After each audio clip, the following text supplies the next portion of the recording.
皆もご存知渦巻きナルト。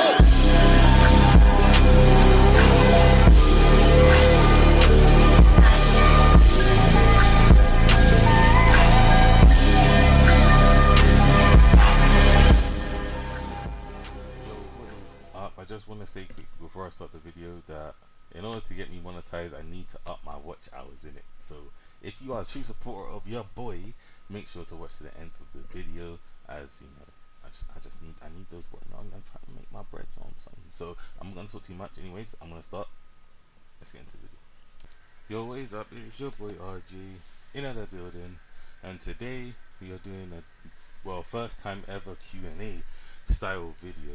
So obviously, if you was in my YouTube post, you would have seen that I put in my community tab like twice. I did it ages ago, and I did it yesterday, that I was going to do a Q&A video. And if you have any questions you want to ask me, then by all means put it in the comments. I also do this in Discord, where I will sometimes put it into a video depending on what it is as well. And I was thinking about maybe doing it on Twitter as well if I got more followers as well. So look out for that. Look out for that too.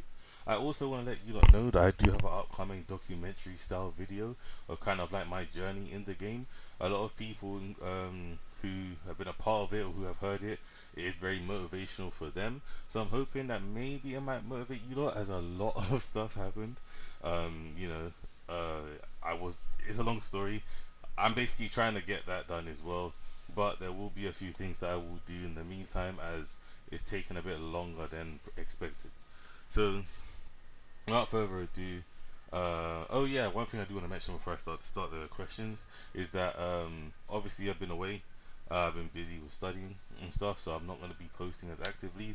So, but I will try and post at least one video every 2 to 3 days. That's the aim, at least. So about 2 to 3 videos a week is what I'm looking for, basically. Minimum 2, but most likely maximum 3. There might be the odd time where I might post 2 days in a row if I have some time, but ideally minimum 2 videos a week. 2 to 3 videos is what I'm aiming for, basically. So you can expect that from me as well. So now that that's out the way, let's get into the questions. So where's my questions? Oh, there it is. Yeah, so you know, I'm not very YouTuber prepared. Like, okay, all right, guys, I just hit 1K. Allow me. So first question is from WC, is what got you into fighting games in general, and what is your next favorite genre of games? So what got me into fighting games in general is my good friend who goes by Silver Heidi on PSN. He came to me about, I was like 13, I think I was. No, I think I was like 15. No, I was like 14, I think.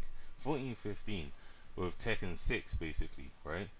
And I've always played Tekken, like as a kid. I used to, like, you know, play Tekken 3, but obviously it was more in a mashy thing. Like, I was obviously too young to even know how to play the game. It was just like mashing all the time. So, you know, I've always played Tekken.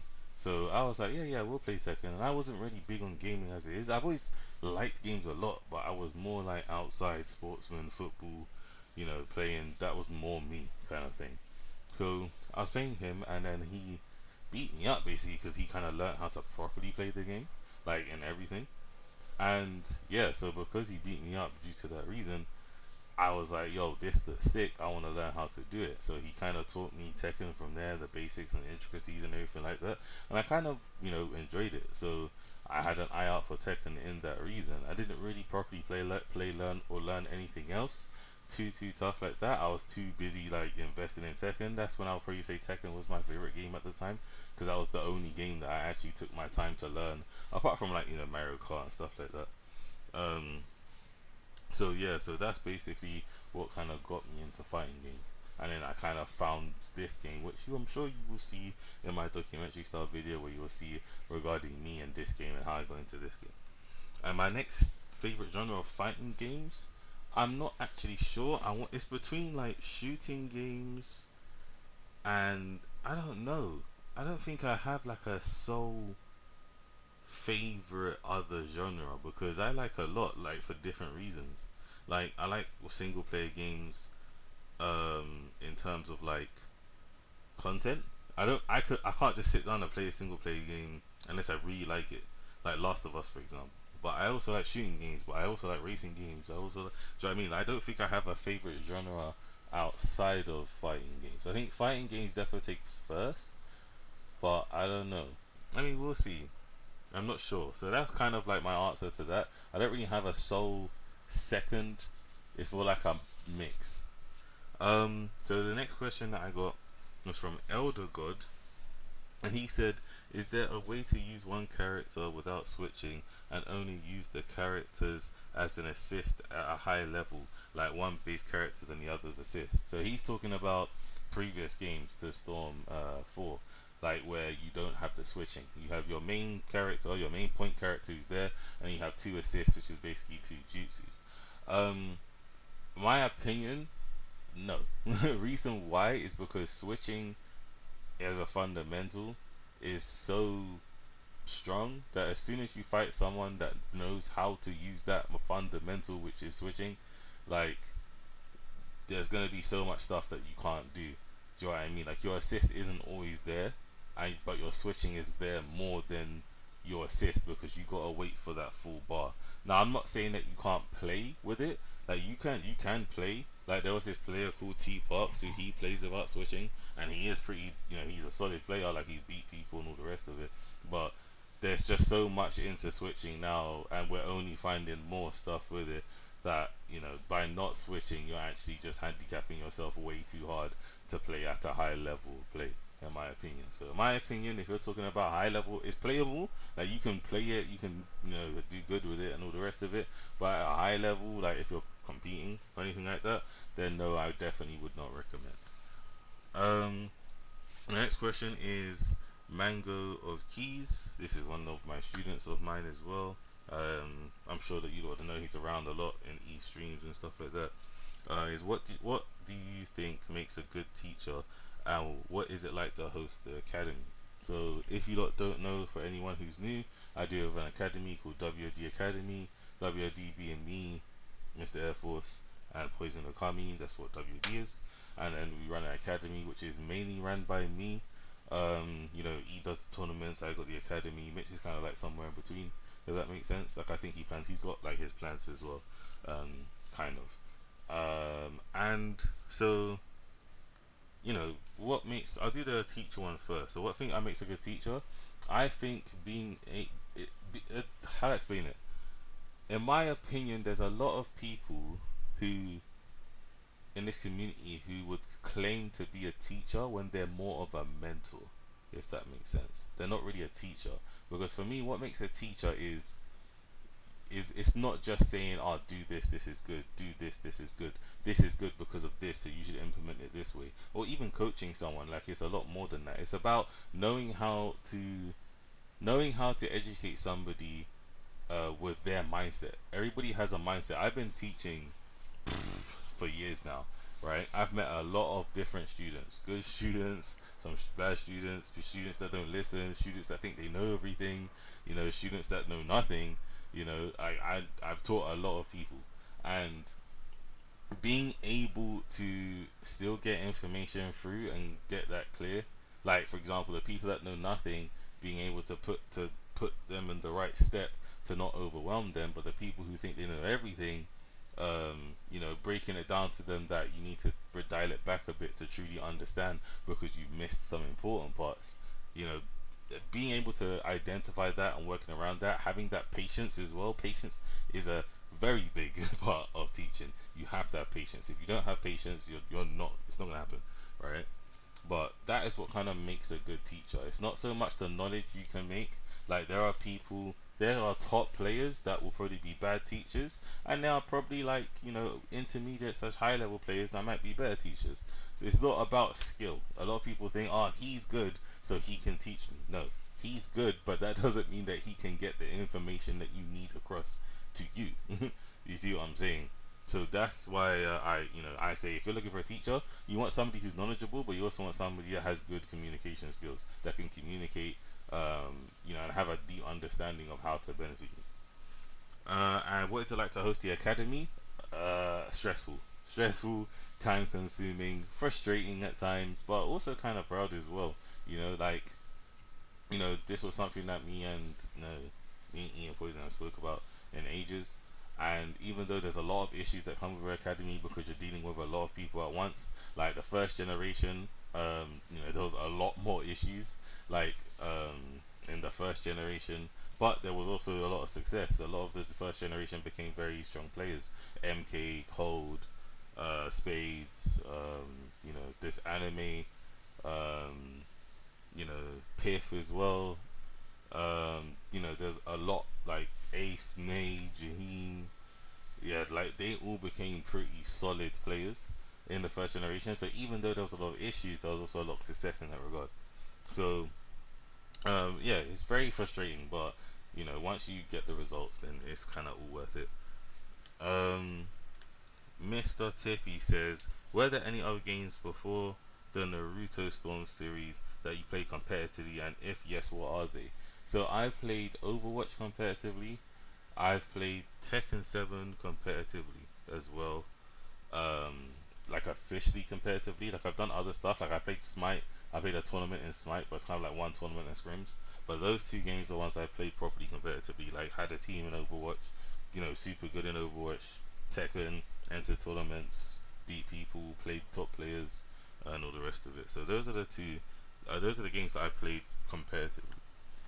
Speed 2K says, what options is considered the best to use of all in battle items in match? So he's referring to the item at the bottom of the bar. So like the attack up pill, paper bomb, stuff like that. So the best item set, which is held by Naruto the Last, well most of the Narutos, Madara, Hedon has a decent one. Sarada has a decent one, which is a defense down tag, which is the green one. Basically, what you're seeing on screen, like Naruto's one you see on screen, defense down tag, a paper bomb or bomb ball, and an attack up pill. Those are the best item sets because the tag offers you a lot of stun, but also makes you do a lot more damage. The attack up pill, obviously you can use pill cancel certain things, but you're getting increased damage as well. The others, the increased movement speed and decrease and all that stuff, it doesn't really affect much. Like it does, have impact, but it's not enough compared. Like you can easily deplete a bar and a half if you catch somebody lacking with those for fun. Like not even hard. Like I could give it to a beginner and they could do it. So yeah, that's basically what you're looking for regarding what item set you want to use. Toasty, quicker to the point. Opinions on 1010. If we're talking about the anime, disappointing. I think that 1010 could have been a very sick character. Like she's in a. This is my theory on 1010 in terms of anime. Um, she's in a squad that specializes in taijutsu. You're telling me that they could have made her like a strong taijutsu character that wields weapons? Like she could have bust out ninja tools like her madness, use swords, and all the rest of it. Like proper strong taijutsu, but could just spawn weapons left, right, and center. She'd be pretty good. You know what I mean? In terms of the game, I think she's very interesting. BTS 1010 and older 1010. I think older 1010 is kind of brought to light a bit by me and Poison, but she is pretty good if you know how to use her. PTS 1010 again, pretty strong if you know how to use that. I put them both at a B plus range around that in terms of skill in the game. But that's my opinion on 1010, both anime and in game. Saturn Zero says, "What's your favorite anime and anime movie?" I don't really watch anime movies, to be honest. Like I don't really watch them. I don't even remember any ones that I have watched. I guess I watched the Broly movie from Dragon Ball, Broly movie, but I'm not really sure. My favorite anime, Hunter x Hunter. Easy. If you don't know, me and Poison gonna kill her. Hunter x Hunter is our anime, bro. Like that's why if you look at Poison's video where me and him are kind of like having fun, then you'll see Gon and Killua. That's why he says Tech and I say Junker. So that's why you'll hear him go Godspeed because Killua. I say Jujunkin or Jujuntek, gone. That's basically how it is. So yeah, Hunter x Hunter, favorite anime. I'm so happy that there's potential that it could be coming back and we can see more of the Dark Continent and all the rest of it. I'm really looking forward to it. Engage says, what slash who made me want to be a YouTuber. So this is from ages ago. So like I've always want I like entertainment. Like I'm an entertainer, I would say. I do music, which you know, hint, hint, nudge nudge wink wink. You lot might end up hearing on this channel. Hint wink nudge nudge wink wink. Who knows? Um, but I do music, I do acting, I like entertaining people. YouTuber is kind of like a way that I can entertain people in any way, shape, or form, whether it's gaming, whether it's whatever. I do plan on making a second channel where I will be doing live stuff. So I'll do music, I'll be doing dancing, I'll be doing vlogs, I'll be doing challenges. I do plan on doing a whole other channel where it is more IRL stuff, and then having this channel as my gaming channel, which will still consist of Naruto, but I eventually want to broaden out to other games as well, playthroughs and all the rest of it. So that's kind of what it means. That's kind of like what made me want to be a YouTuber as well. The YouTubers that I kind of look up to is KSI. KSI, I feel like because he started off as FIFA and kind of went up, and now he's a musician, boxer. He's got a business with the Sidemen, got his own. Like that's how I want. That's like end goal. He's at end goal. He's done it. Like him or hate him, he's done well for himself. Afro Senju, one of my favorite YouTubers as well, and he started off like me doing Naruto content, and now he pretty much does what he is. I think he's pretty funny as well. I'll definitely one day love to do a video with him, if I do get that far, because I do think that he is hella funny. But yeah, so there's that as well. And there are two more questions in the other poll. I just don't remember where. Hold on, bear with me. I know I'm not editing. I'm not editing this out, by the way. You lot are going to wait. Oh, all right. You know what? My laptop internet died. So give me a second. I'm going to. I said I wasn't gonna edit. I'm gonna edit it real quick because I'm going to like actually get the questions. So yeah, I'm gonna stop talking now. All right, we're back. We got it. All right. I know to you lot it probably makes it sound mad because I'm talking and then I'm like, yeah, I'm back. But hold that. I don't know. Get wrecked. I don't know. I'll tell you. so, so, so yeah. So, Ray says, "What are your favorite players to watch, and what do you think Storm 5 should add or remove?" So, this is going to introduce a series that I plan on doing. I plan on doing a series where I make a wish list for each character. So, what I think they should buff or nerf. So, I plan on doing that on my channel. I plan on doing like a little wish list for you guys regarding that. So you will find out roughly. But if we're going to talk about game mechanics, take away armor break, please. That needs to go. Armor break needs to go. I don't think you should be able to switch on counter. I think you should counter and then that's it. I feel like that's my main thing. They need to nerf buffering in some way. I think buffering is overpowered. They need to take away the fact that you can jutsu switch and get your chakra back, dash switch and get your chakra back. All those kind of stuff where you get your chakra back, that needs to go as well. If you use chakra, like for a move, the chakra should go. Like it shouldn't stay. But like little stuff like that is what I feel like you should be moving. Dodo says, what to change to make puppets good and balanced? Um, it's kind of a hard one because, in my opinion, I feel like puppets are underrated. Even very good puppet players will tell you puppets aren't good because puppets were so strong back in the day. Like puppets were very very strong back in the day. So compared to now, they're nowhere near what they was now. But I still don't think they're bad. I just think that because switching is so strong in this game and a lot of high level puppet players don't switch, they like to go, oh, but you have to work so hard to play puppets, which puppets are hard to play. I'm not trying to take that away from anyone.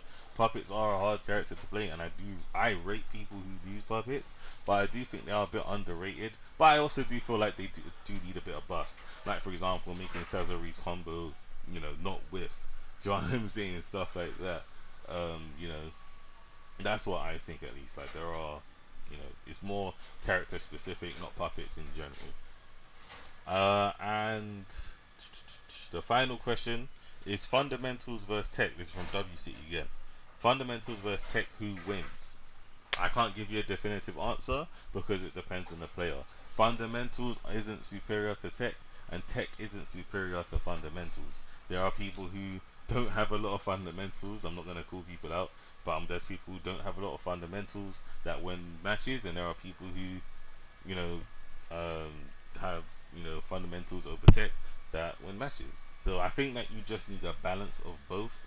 I feel like if you have a balance of both, you'll be fine. But if not, then, you know, I can't. It's not that one beats the other. It's just personal preference. But I do think that fundamentals are very, very, very important uh, to learn, basically, because there are more universal skills in fundamentals, whereas tech is specific to a character. So that's basically my Q&A. I hope you guys enjoyed it. I know it was pretty long. It's around 20 minutes.